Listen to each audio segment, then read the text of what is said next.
What a disastrous morning did I have.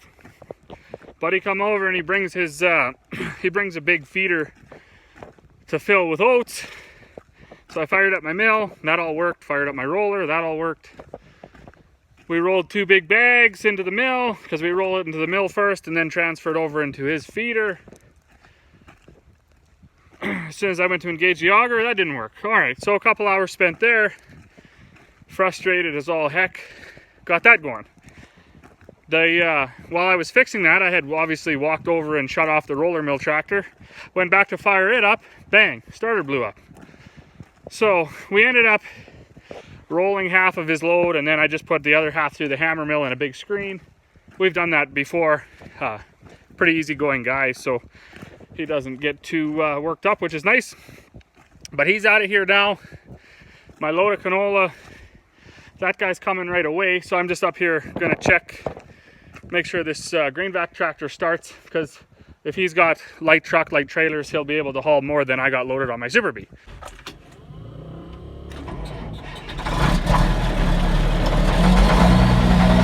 Okay, so that's good, fired right up, battery wasn't dead. I just wanted to make sure this was working, so in case he has to add another ton or two, we don't have to horse around too long. We can just zip up here and throw that on him.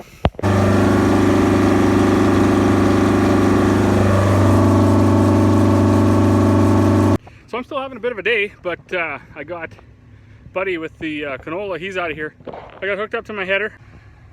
I'm gonna head over to the neighbor now. I'm gonna do a little custom swathing for him. It's raining on and off, so I'm gonna just take the header over there, see what he wants to do, and then I'll come back and get the swather. So we've reached our first dilemma. We're at an intersection here and we need to go south, but it says road closed. So I told my wife just to go around me with the swather anyways, because she can at least turn around. I can't turn around on the road with this header behind me, so she's gonna run up there and see if if we can actually get through. I mean, that sign is pretty self-explanatory, I would say. You probably can't get through, but you never know. I mean, it's so far off to the side. I don't know, maybe the road is open. All we got to do is get across the highway, so I'm not sure why this road would be closed, but she will see.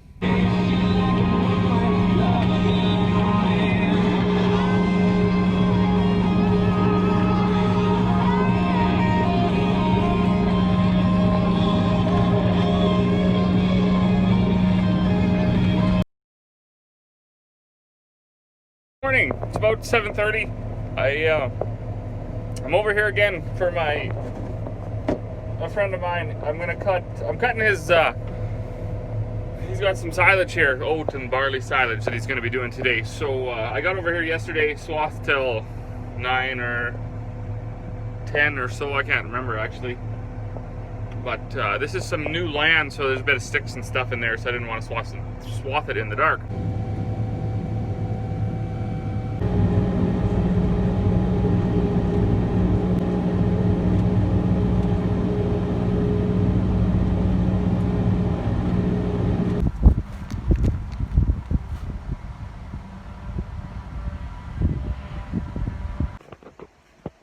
Alright, so something for once worked out the way it was supposed to.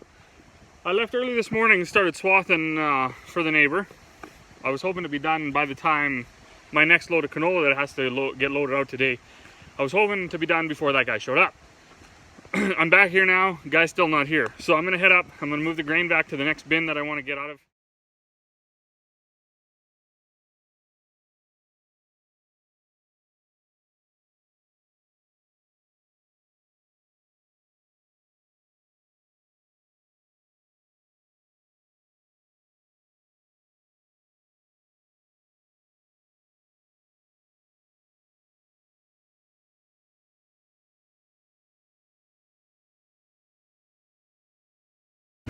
Good evening.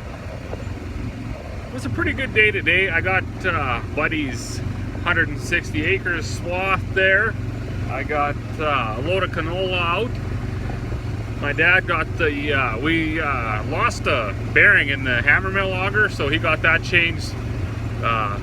His neighbor actually is a parts person at John Deere, so he brought the bearing out for us. So it's in height now. We'll put it in tomorrow.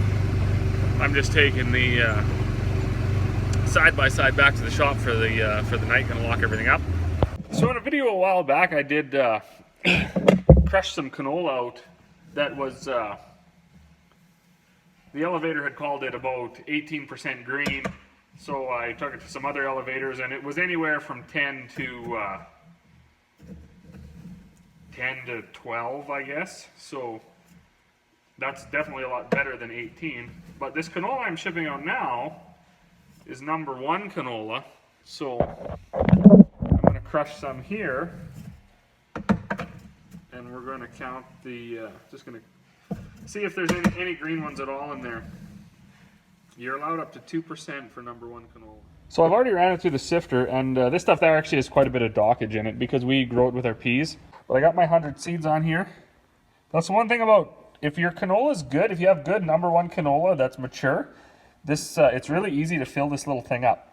If you have light canola, frozen canola, whatever, it's weird. They won't, it'll be hard to get them all in there. You almost have to place them in there individually.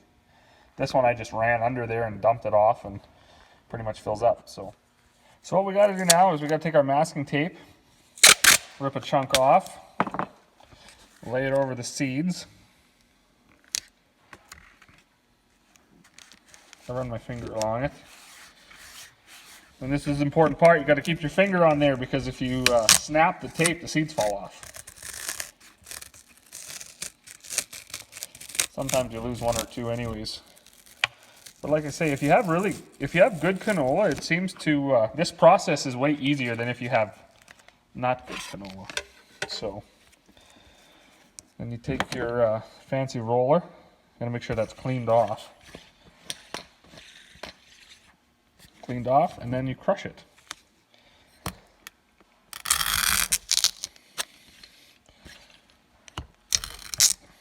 Now, they count the green ones. So, this is a load I just loaded out today. So I'm not sure if it's hard to, or if it's even doable over the phone. New age grain marketing, we do send a lot of pictures to our grain buyers. They can usually tell pretty good. I don't know if it looks different. So that's the chart that they give you for a grain count. So anything over here is not good. And I would actually say in this one, I would say that I would say 0. I lost my other paper because sometimes too, if there's anything wrong with the canola, canola can heat, so they'll actually turn black and red. So that's really not good if you're experiencing that. But anyways, this stuff looks good. So this is what my dad was at today. Obviously there's a plate here. It must be in the shop. I didn't even look. But there's a bearing goes in here, and this that's what augers the grain out of the hammer mill. What happens when that bearing goes is there's a gear that goes. Here's the piece. The bearing goes in here. This gear is supposed to drive it, but when the bearing goes, this gear moves over this way, so this one isn't driving it. So I put a couple spacers back here to push this gear over more and hold it tight again. So that worked to get that unloaded. But if you run it like that, you're just gonna wear out the shaft, and you're gonna wear out that hole if the bearing, once you get through the bearing. So it's just not good practice to run things when bearings fail. Also, there was another one that drives the vertical auger, because there's a auger that pulls it out of the mill. So this gear is driven through some right angles down from the tractor. So when I put the spacer in here to push this gear that way to hold it tighter against the gear that was here, it put a lot of pressure on this one. So this bearing would fail prematurely. So it's just better to get those things, repaired as soon as possible. I'm fortunate that my dad's around. He usually floats around and does these projects. Like I say, I was out today doing some custom swathing, and then when I got back, I had to get set up to load that Super Bee, which actually he came up and helped too, partway through loading it. So it's good to have that extra hands around. So he messes around in the yard, and he fixes these things that are broke when I'm out doing other stuff, which is nice. All right, so that was my day. Some custom swathing, loaded a Super B load of canola. My dad took the hammer mill apart, so we'll get those parts tomorrow. Tomorrow I got another load of canola to load out. We'll put that mill together. I got some feed to make. Got a couple guards to change on the swather. I broke a couple guards today, so we'll do that tomorrow.